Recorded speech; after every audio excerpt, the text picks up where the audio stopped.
Audio Jungle.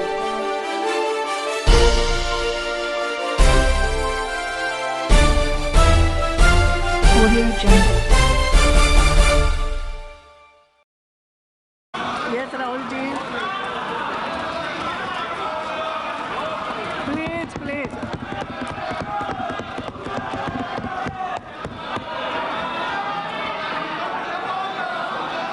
Please.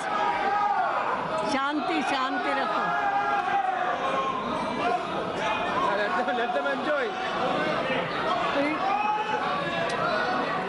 Yes. Thank you, Speaker Madam, for giving me the floor.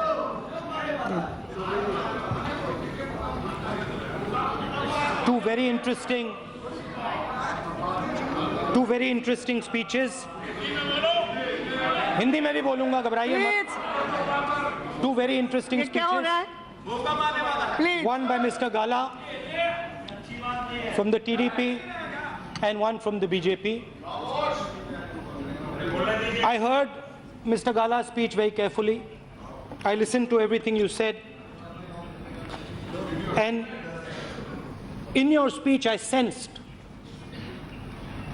a certain anxiety. I sensed a deep feeling of pain. And I want to tell you from here that you are the victim of a 21st century political weapon. Yes. Very fantastic political weapon. And I want to tell you that you are not alone. There are many victims like you in this country. The political weapon is called the Jumla strike. Yes. And the symptoms are the following. First, there is a great sense of excitement, happiness. There's a great sense of happiness, excitement. Then there is a feeling of shock. And after that, there are 8-hour-long speeches. Now, who else are victims of the Jumla strike? The Kisans of the country. Speaker ma'am, the Kisans of the country, the youngsters of the country, the Dalits, the tribals and the women of the country. आपने बोला कि प्रधानमंत्री के शब्द का मतलब होना चाहिए और यही सवाल पूरा हिंदुस्तान आज पूछ रहा है.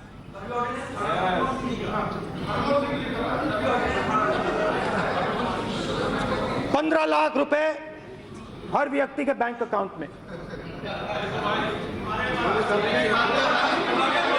जुमला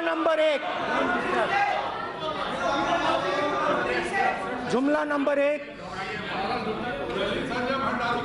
जुमला स्ट्राइक नंबर 1, 15 लाख रुपए हर बैंक अकाउंट में. जुमला स्ट्राइक नंबर 2 करोड़ युवाओं को हर साल रोजगार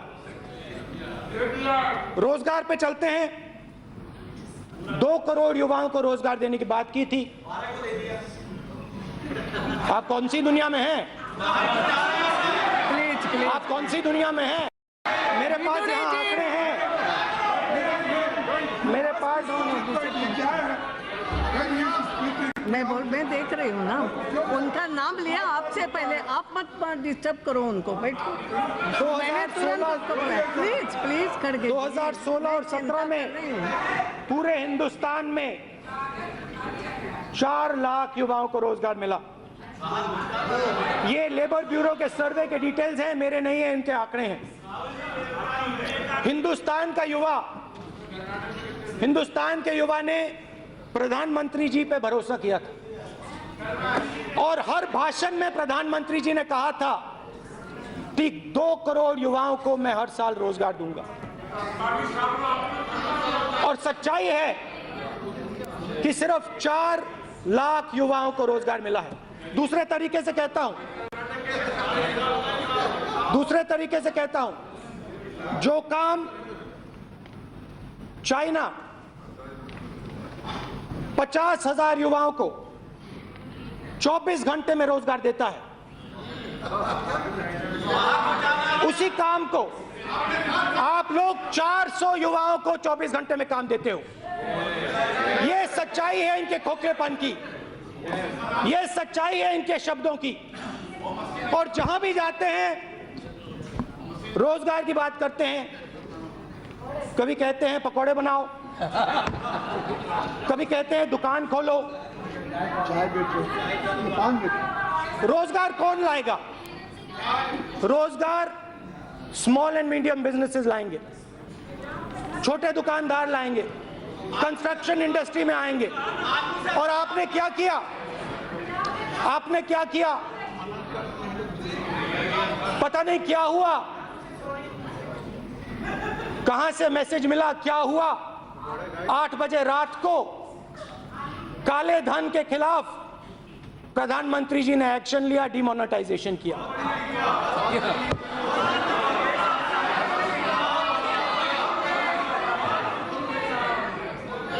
शायद समझ नहीं थी कि किसान, मजदूर, गरीब अपना धंधा कैश में चलाते हैं। मैं सूरत गया और सूरत के लोगों ने मुझे बताया कि प्रधानमंत्री जी ने सबसे जबरदस्त चोट हमें मारी है। मैंने नहीं बोला, उन्होंने बोला।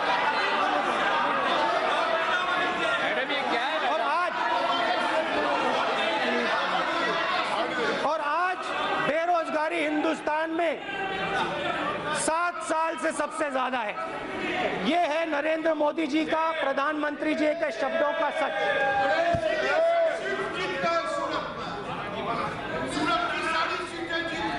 प्लीज नहीं, आप बैठे हुए लोगों की मत सुनो, ये मगर वहां नहीं रुके। जीएसटी कांग्रेस पार्टी लाई थी,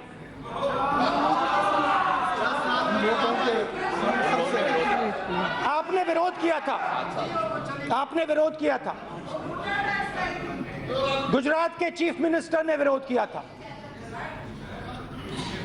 हम चाहते थे कि एक जीएसटी हो,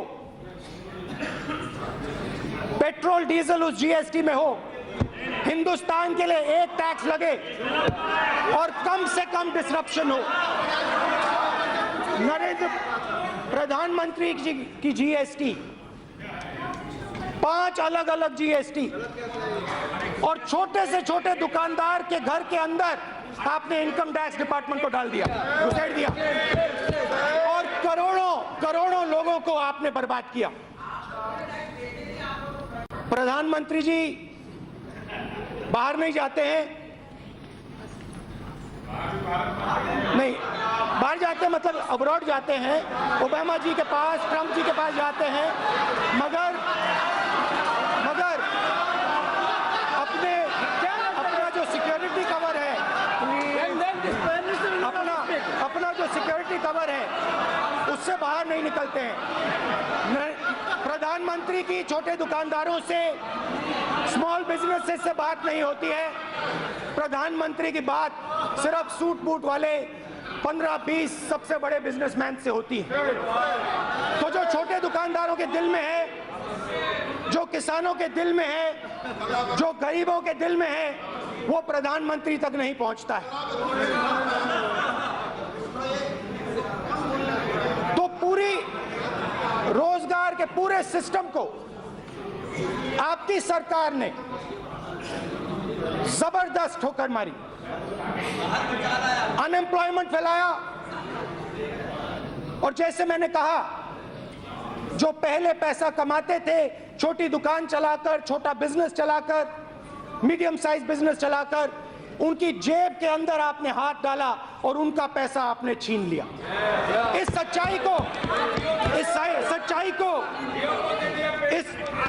सच्चाई को बदला नहीं जा सकता है। और आपने बिल्कुल सही कहा, जियो के इश्तिहार पे प्रधानमंत्री जी का फोटो आ सकता है। और वो जो शक्तियां जो इनकी मदद करती हैं, और वो 10-20 बड़े बड़े बिजनेसमैन हैं, उनके लिए ये सब कुछ करते हैं। मगर बाकी हिंदुस्तान के लिए, गरीबों के लिए, कमजोरों के लिए दिल में थोड़ी सी भी जगह नहीं है।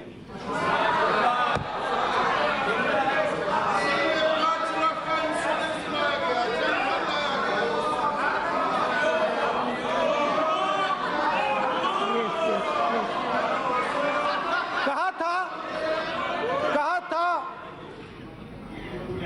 प्रधानमंत्री जी ने कहा था कि मैं देश का चौकीदार हूं, मैं चौकीदारी करूंगा, मैं प्रधानमंत्री नहीं हूं, मैं देश का चौकीदार हूं। मगर जब अमित शाह के पुत्र जय शाह 50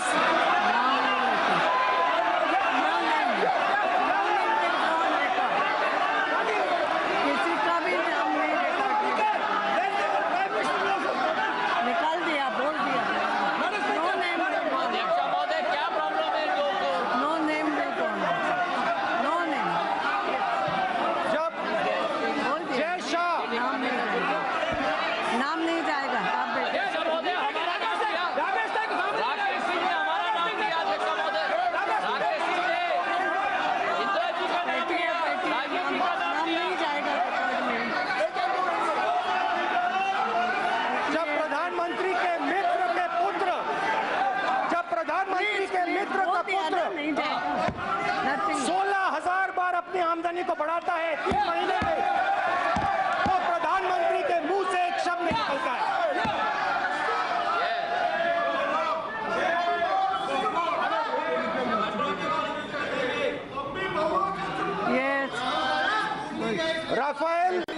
राफेल हवाई जहाज, हमारी यूपीए की डील में हवाई जहाज का दाम 520 करोड़ रुपए प्रति हवाई जहाज। पता नहीं क्या हुआ, किससे बात हुई, पता नहीं क्या हुआ, किससे बात हुई। प्रधानमंत्री जी फ्रांस गए, वहां पे किसके साथ गए पूरा देश जानता है, और जादू से हवाई जहाज का दाम 1600 करोड़ रुपए प्रति हवाई जहाज हो गया। डिफेंस मिनिस्टर यहां बैठी हैं, डिफेंस मिनिस्टर यहां बैठी हैं, उन्होंने पहले कहा कि मैं देश को हवाई जहाज का दाम बताऊंगी, पब्लिक में कहा, उसके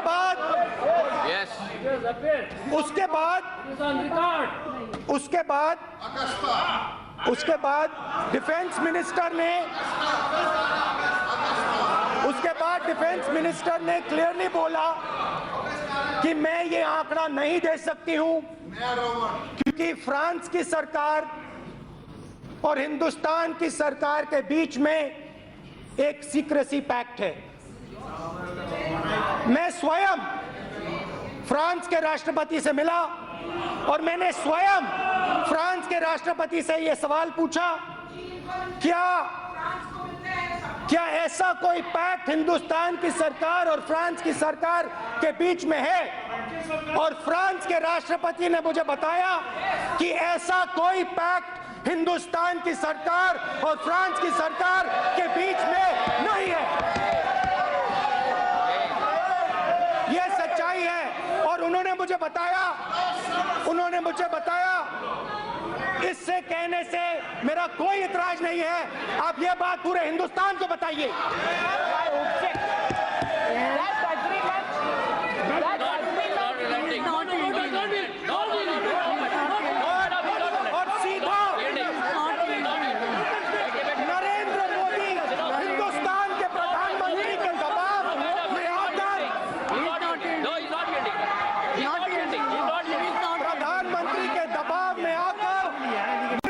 सीतारमण जी ने देश को झूठ बोला है। किसकी मदद हो रही है, क्यों मदद हो रही है? निर्मला जी, प्रधानमंत्री जी, चाहिए।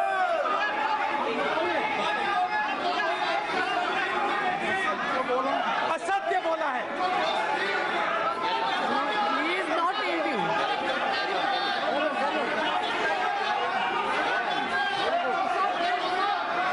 उसके बाद जब ये निर्णय लिया गया, Yes, 1 minute. What is it? the house. No, madam. He is misleading the house.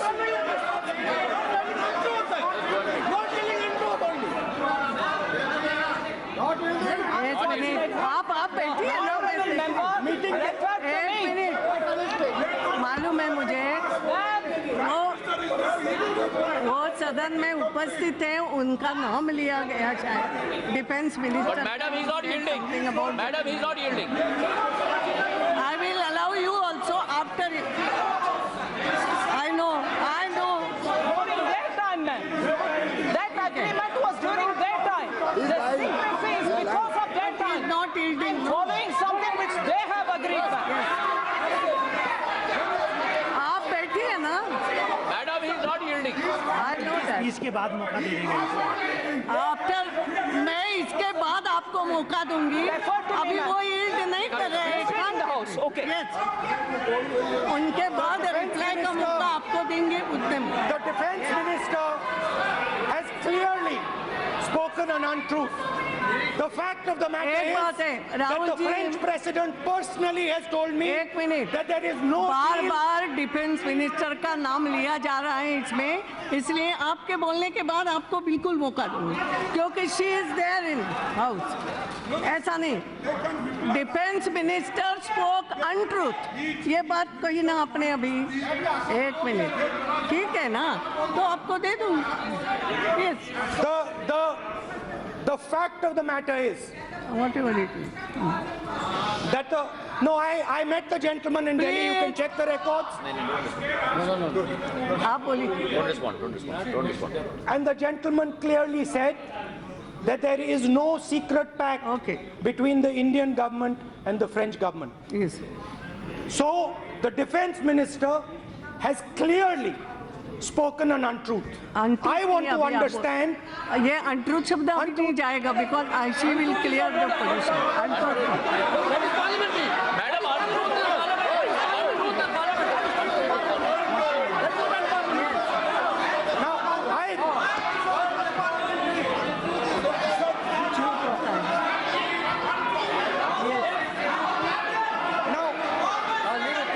Carry on. everybody understands. हो गया मैंने बोला ना yes Everybody understands the relationship the Prime Minister has with certain business people. Everybody knows it.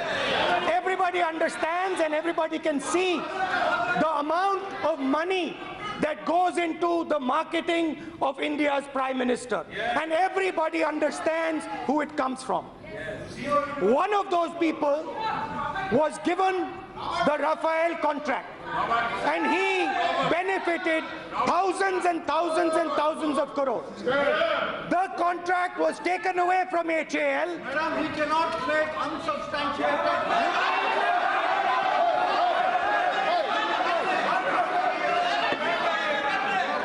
They are baseless. We cannot, madam, according to rules. एक एक शब्द को नहीं मैं देख रही हूँ And the gentleman, the gentleman benefited to the tune of approximately 45,000 crore rupees. This is the truth. Now the Prime Minister must explain, and he must answer in this House, whether the Cabinet Committee for Security took this decision or not. The Prime Minister must also explain why this contract was taken away from HAL and the youngsters of Karnataka and given to a businessman who had a debt of 35,000 crores and has never ever built an aeroplane in his life. Now these are the things that the Prime Minister of India must explain. He must explain why a businessman has been favored. I know, I can see he's smiling. But there is a touch of nervousness in the gentleman. There is a touch of nervousness in the gentleman, and he is looking away from me. I can understand that. And now he cannot look into my eyes. He cannot look into my eyes. I can see that. How can it be? Because the Prime Minister has not been truthful. That is the fact. Now, let me move on. Let me go down the list. The idea of demonetization was to damage and reduce. 1 minute. What point of order you have? Madam, very unfortunate. I'm quoting the rule. I'm quoting the rule. Madam, I'm speaking under Rule 3. I am drawing your attention to Rule 353. 353. The 353 very specifically says, Madam, no allegation of a defamatory or incriminatory nature shall be made by a member against any person unless the member has been given adequate advance notice to the Speaker and also to the Minister concerned, that includes Prime Minister also, so that the Minister may be able to make an investigation into the matter for the purpose of a reply, provided that the Speaker may at any time prohibit any member from making such allegation if the Speaker is of the opinion that such allegation is derogatory to the dignity of the House or no public interest is served by making such allegation. Madam, what Shri Rahul Gandhi is doing is he is throwing the rules of the procedure to four winds and speaking. He is speaking everything baseless, without any substance, far from the truth. There is no document or anything to support frivolous charges. I know the entire family doesn't care for the Constitution. They don't care for the rules of the procedure also. They don't care for the Parliament also. पूरे देश ने अभी देखा है, मैंने प्रधानमंत्री के बारे में साफ साफ बोला है और प्रधानमंत्री अपनी आंख मेरे आंख में नहीं डाल सकते हैं। ये सच्चाई है। कभी उधर देख रहे थे, कभी उधर देख रहे थे, मगर सच्चाई है, सच्चाई है। चलिए चलिए,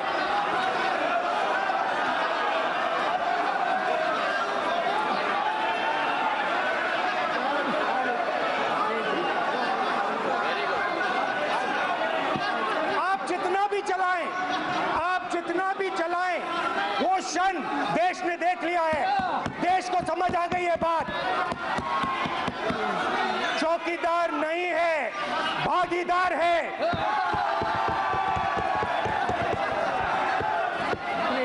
अब चलते हैं फॉरेन पॉलिसी पे। थोड़ा फॉरेन पॉलिसी के बारे में बोलते हैं।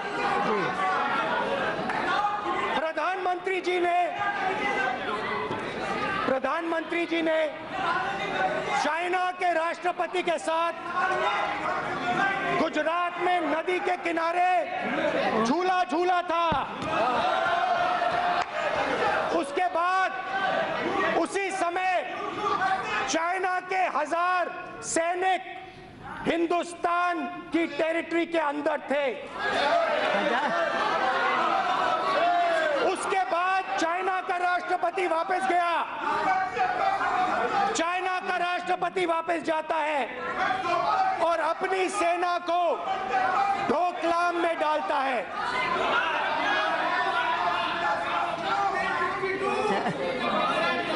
हमारे सैनिकों ने अपनी शक्ति दिखाई। ठहरिए, हमारे सैनिकों ने अपनी शक्ति दिखाई और वो चाइना के सामने खड़े हुए। ये भी मानते हैं। मगर उसी के कुछ दिन बाद प्रधानमंत्री जी चाइना जाते हैं। के 1 में चाइना के सामने कहते हैं कि बिना एजेंडा बात होगी, डोकलाम को हम यहां नहीं उठाएंगे। बिना एजेंडा नहीं था, ये चाइना का एजेंडा था। और चाइना के सामने जो हमारे सैनिक खड़े हुए, वो काम हमारे प्रधानमंत्री नहीं कर पाए और सैनिकों का प्रधानमंत्री ने धोखा दिया। ये सच्चाई है, इसको बदला नहीं जा सकता है।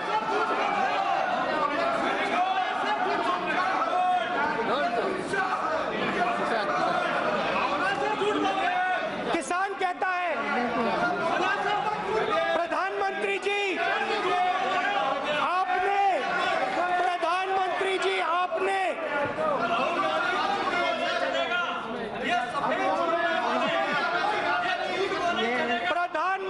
आपने 2.5 लाख करोड़ रुपए हिंदुस्तान के सबसे अमीर 20-25 उद्योगपतियों का माफ किया, कर्जा माफ किया। प्रधानमंत्री जी, हिंदुस्तान का किसान कहता है माफ आपने उनका किया, हाथ जोड़ के आपसे कहता है हमारा भी थोड़ा सा माफ कर दीजिए। और फाइनेंस मिनिस्टर कहते हैं नहीं,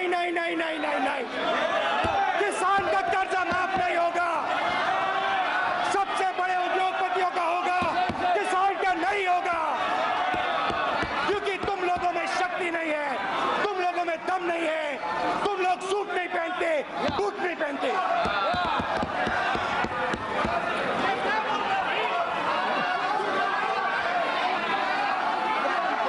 किसान का बेटा स्कूटर मोटरसाइकिल चलाता है, पूरी दुनिया में पेट्रोल के दाम नीचे गिर रहे हैं, हिंदुस्तान में ऊपर, क्योंकि नरेंद्र मोदी अपने मित्रों के जेब में पैसा डालना चाहते हैं। प्लीज बैठिए तो सही।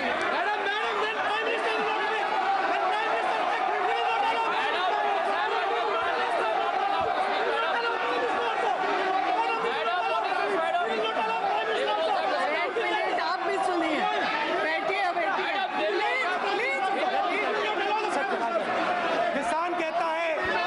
किसान कहता है मैंने प्रधानमंत्री को अपना वोट दिया। देखिए बैठिए, please everybody. Rahul ji please बैठिए, आप बैठिए ना प्लीज। एक बात आप अटोले जी, एक बात मैं आप सबसे भी निवेदन कर रही हूँ, बोलने वालों को भी मैंने हमेशा निवेदन किया है कि बोलते समय कोई ऐसी बात भी हम नहीं बोली, ये आम सभा भी तो नहीं है, या जो भी फैक्ट्स एंड फिगर्स यस आप रख सकते हो, बिल्कुल रखो। शब्द भी ऐसे यूज होना चाहिए यहाँ बोलते समय कि चाहे वो किसान के लिए बोलो, चाहे वो प्रधानमंत्री के लिए। मैं आप सबसे निवेदन करना चाहूँगी और इसलिए ये आरोप भी जो लगाओ, अगर हमारे पास है ऐसा पुरावा जरूर लगा सकते हैं। सभी लोग कृपा करके थोड़ा संयम रखें और भाषा भी ठीक रखें।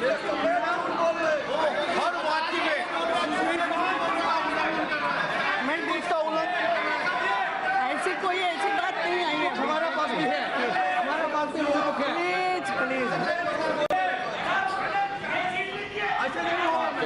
क्या होगा? इसका क्षमा करिए, वो हर बार रूल्स का उल्लंघन करेंगे, कोई सबूत नहीं है। डरो मत, एक मिनट, डरो मत, आप भी बैठिए। मैंने कहा डरो मत, आप जवाब डरो मत। क्या हो रहा है?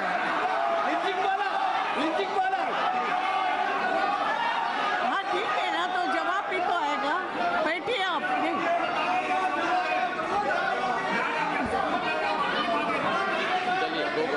उसके बाद वो जो कह रहे हैं उसका कोई तथ्य है, सबूत है, वो सदन के सामने पेश करना चाहिए, नहीं तो ये अनाप शनाप बोलने के लिए वो क्षमा याचना करना चाहिए। क्षमा याचिका प्लीज प्लीज प्लीज मैडम ये क्या शुरुआत हो गया मैडम? मैडम ये क्या शुरुआत है मैडम? मैडम ये क्या मालूम नहीं है मिनिस्टर सबसे उठा रहा है मैडम, ये क्या उदाहरण हो गया? मैडम ये क्या है मैडम?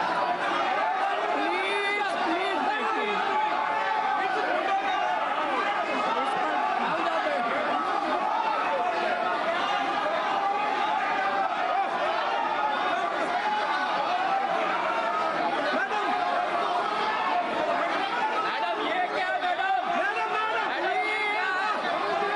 मैडम ये क्या है मैडम? ये कहाँ का उदाहरण है मैडम? मैं किसी की सुनने की स्थिति में ही नहीं हूँ किसी के में मैडम ये क्या है मैडम? ये कहाँ का उदाहरण है? संसदीय कार्य मंत्री उड़ गए, मुख्य सचेतक उड़ गए। प्लीज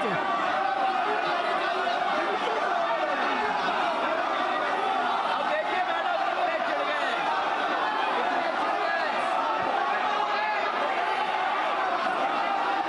प्लीज प्लीज प्लीज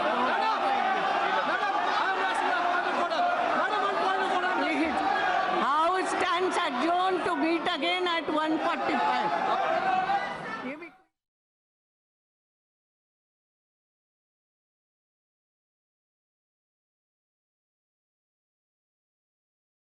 माननीय सभासदों, माननीय अध्यक्ष जी,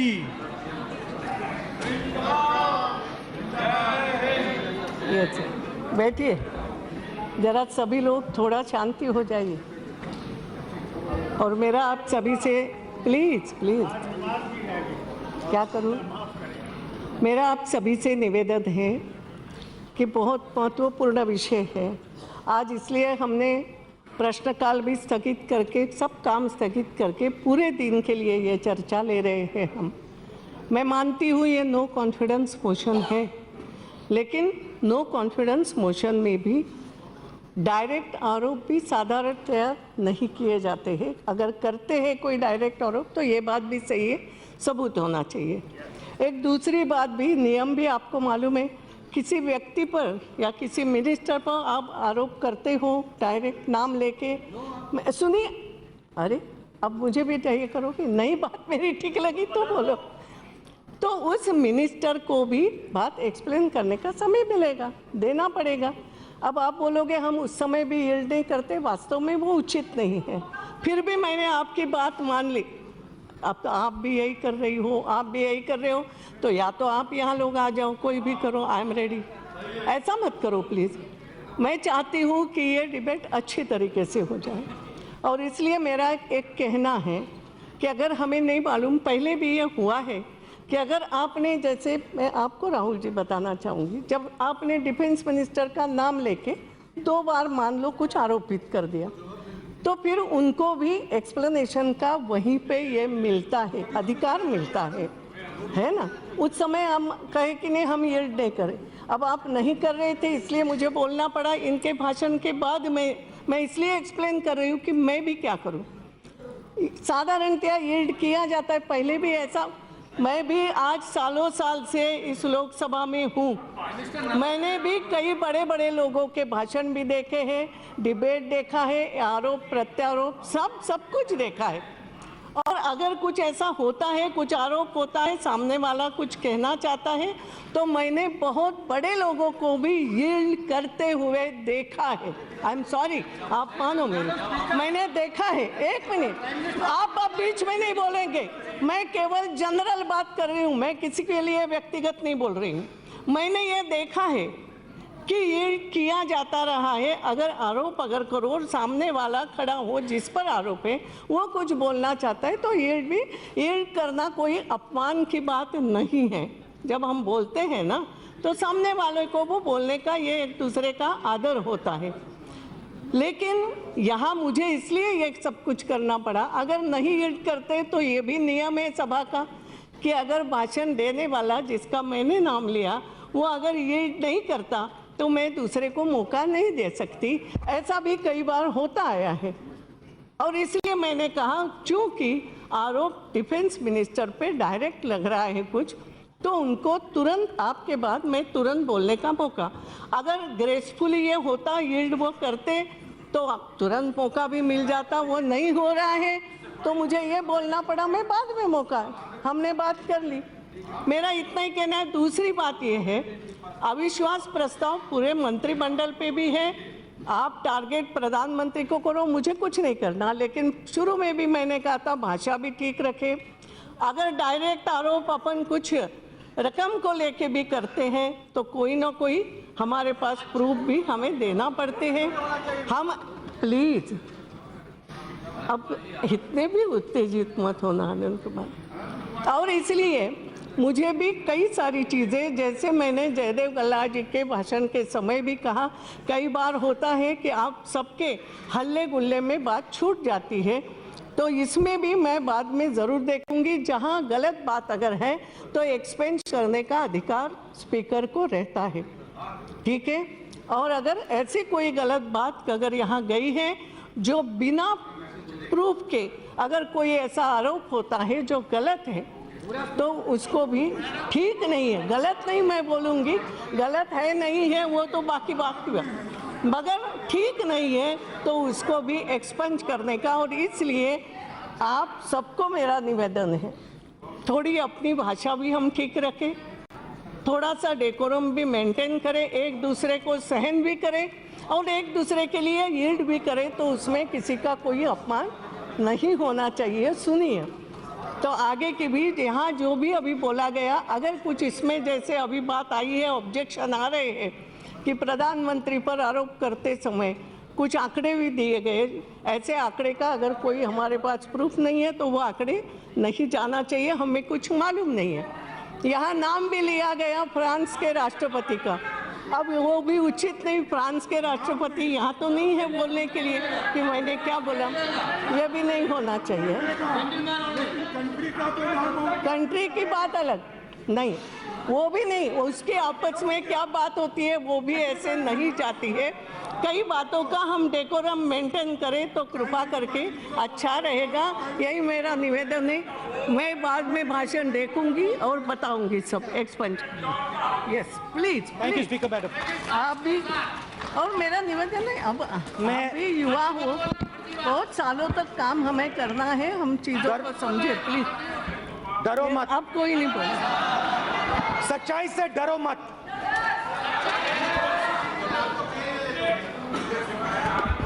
तो स्पीकर मैडम, किसानों की बात हो रही थी, किसानों ने हाथ जोड़कर प्रधानमंत्री से कहा था कि हमारा भी आप कर्जा माफ कीजिए। 2.5 लाख करोड़ रुपए 15-20 सबसे अमीर लोगों का माफ किया, मगर किसानों की आवाज नहीं सुनी। माफ किया है ये नहीं। कुछ ही दिन पहले एक नया जुमला स्ट्राइक, कहां चले गए कहां, एक नया जुमला स्ट्राइक, एमएसपी का जुमला स्ट्राइक। और हिंदुस्तान के किसानों को मैं बताना चाहता हूं, हिंदुस्तान के किसानों को मैं बताना चाहता हूं, हरियाणा, पंजाब, उत्तर प्रदेश, बाकी प्रदेशों के किसानों को मैं बताना चाहता हूं कि एमएसपी में प्रधानमंत्री जी ने पूरे देश में आपको 10,000 करोड़ रुपए का फायदा दिया है। कर्नाटक की सरकार ने, सिर्फ एक प्रदेश ने 34,000 करोड़ रुपए अपने किसानों को दिए। तो ये भी एक नया जुमला।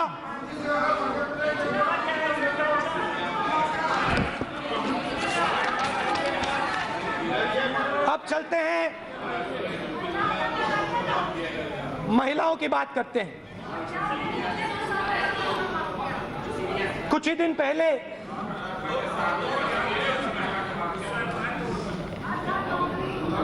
इकोनॉमिस्ट मैगजीन के कवर पर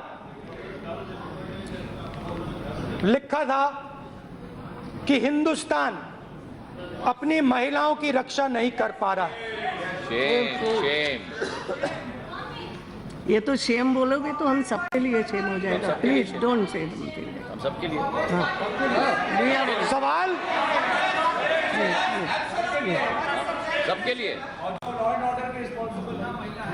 Yes. बाहर देशों में ओपिनियन है कि हिंदुस्तान पहली बार अपनी हिस्ट्री में, हजारों साल पहले नहीं हुआ है, मगर पहली बार अपनी हिस्ट्री में अपनी महिलाओं की रक्षा नहीं कर पा रहा है। गैंग रेप होता है,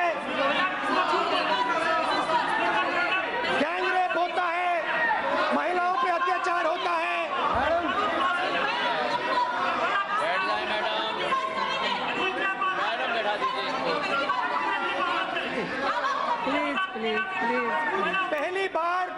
पहली बार मैंने कहा कि पहली बार हिंदुस्तान के इतिहास में ऐसा रेप्यूटेशन हिंदुस्तान का बन रहा है, ये हिस्ट्री में कभी पहले नहीं हुआ है।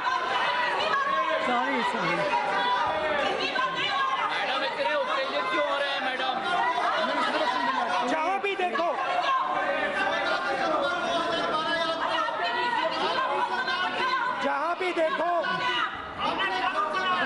मैडम इतने उत्तेजित क्यों हो रहे हैं?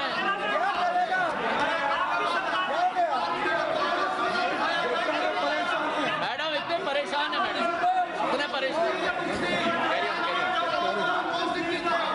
महिलाओं पे अत्याचार पूरे देश में, ये बार दलितों, आदिवासियों, माइनॉरिटीज पे अत्याचार, लोग मारे जा रहे हैं, पीटे जा रहे हैं, कुचले जा रहे हैं। प्रधानमंत्री के मुंह से एक शब्द नहीं निकल सकता है। क्या दलित, माइनॉरिटीज और आदिवासी हिंदुस्तान के नहीं हैं? क्या ये किसी और देश के हैं? ये महिला हमारी देश की नहीं है? तो जब ये होता है, प्रधानमंत्री के मुंह से एक शब्द क्यों नहीं निकलता है? मेरा सवाल है। अपने भाषण में वो उसका जवाब दे। मंत्री जाके हार डालते हैं, उल्टा उनके मंत्री जाकर उन पर हार डालते हैं। इससे हिंदुस्तान का फायदा नहीं होता।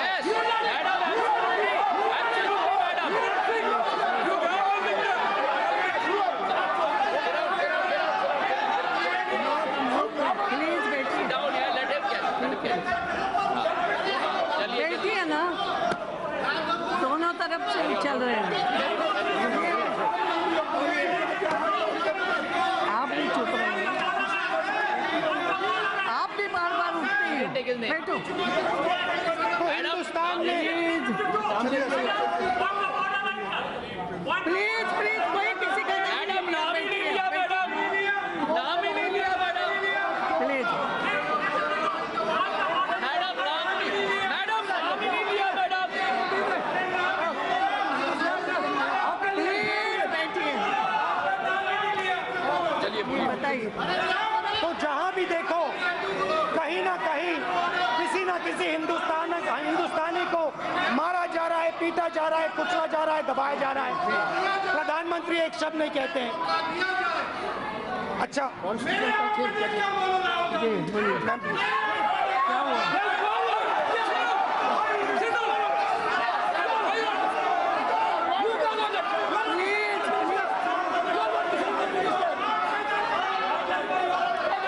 मैडम इतने चिढ़ क्यों रहे हैं मैडम?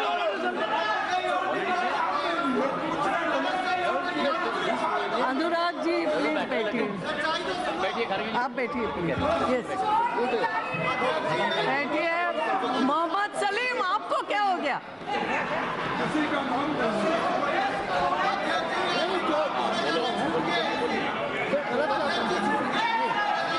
तो जहां भी देखो, कहीं ना कहीं किसी ना किसी हिंदुस्तानी की हत्या हो रही है, किसी ना किसी हिंदुस्तानी को पीटा जा रहा है, मारा जा रहा है, दबाया जा रहा है। ये देश को शोभा नहीं देता है। और जब ऐसी बात होती है तो प्रधानमंत्री का फर्ज बनता है कि वो देश को बताएं, अपने दिल के अंदर जो है वो देश को बताएं।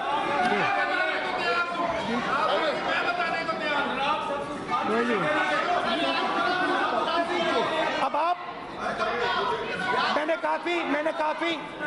मैंने काफी लंबा भाषण किया है, अब खत्म करो। प्लीज क्या जी बोलिए, आप तो बोलिए।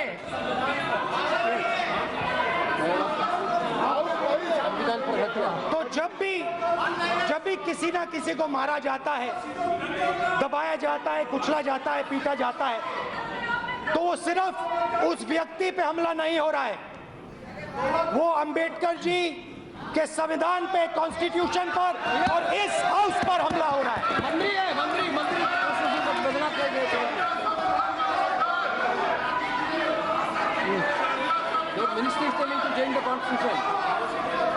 जब आपके मंत्री कॉन्स्टिट्यूशन को बदलने की बात करते हैं, तो वो अंबेडकर जी और पूरे हिंदुस्तान पर आक्रमण करते हैं, और हम इस बात को नहीं सहेंगे।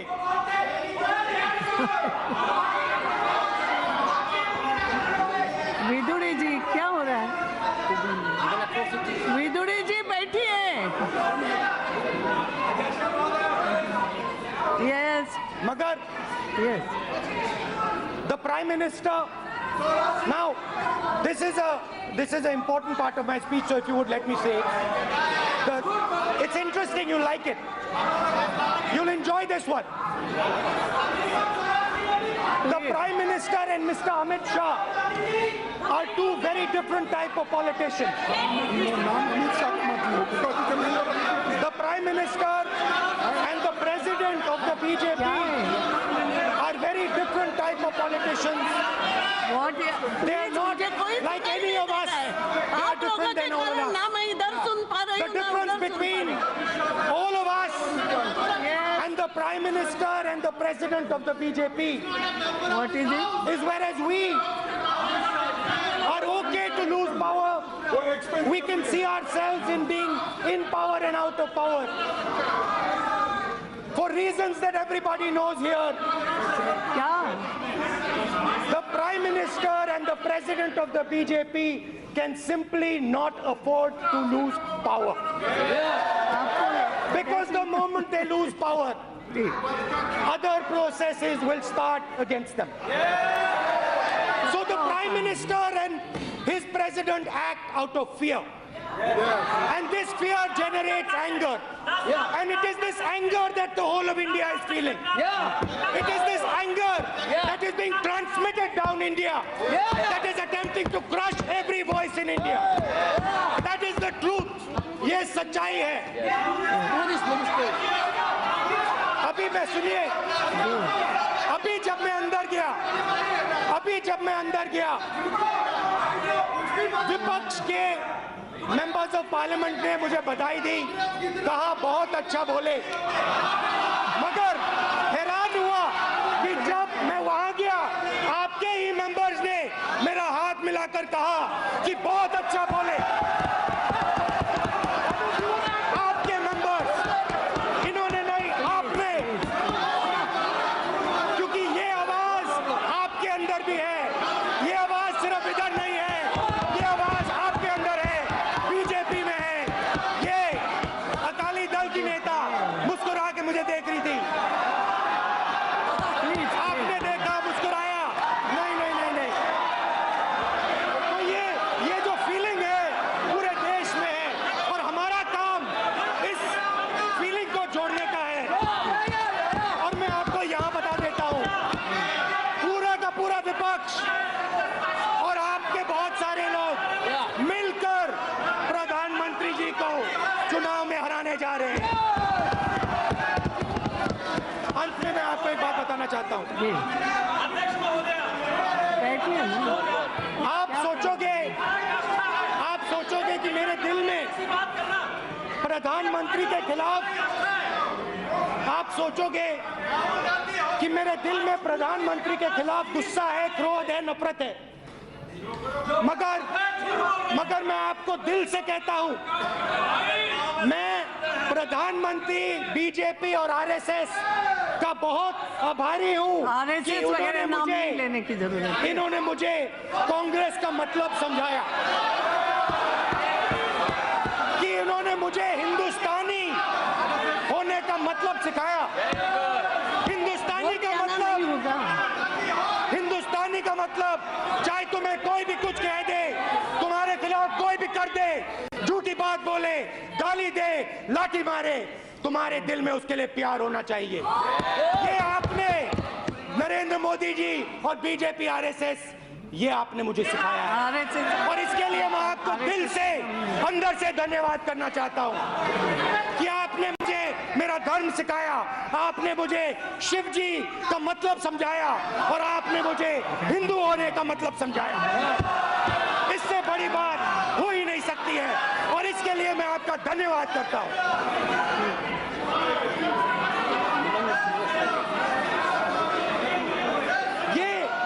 ये हमारे देश का इतिहास है।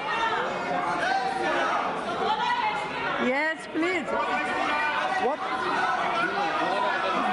ये हमारे देश का इतिहास है और मेरे अंदर, आपके अंदर मेरे लिए नफरत है, आपके अंदर मेरे लिए गुस्सा है, आपके लिए मैं पप्पू हूँ, आपके लिए मैं अलग अलग गाली दे सकते हो, मगर मेरे अंदर आपके खिलाफ इतना सा भी गुस्सा, इतना सा भी क्रोध, इतनी सी भी नफरत नहीं है। मैं कांग्रेस हूँ और ये सब कांग्रेस हैं और कांग्रेस ने और इस भावना ने इस देश को बनाया है। इस बात को आप कभी मत भूलिए और ये भावना आप सबके अंदर है और इस भावना को मैं आप सबके अंदर से निकालूंगा। एक एक करके मैं आपके अंदर से, आपके अंदर जो प्यार है उसको निकालूंगा और आप सबको कांग्रेस में बदलूंगा। धन्यवाद, नमस्कार।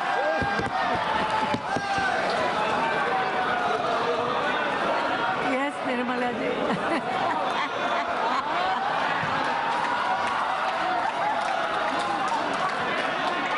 No, this is not necessary. No. Nirmala ji.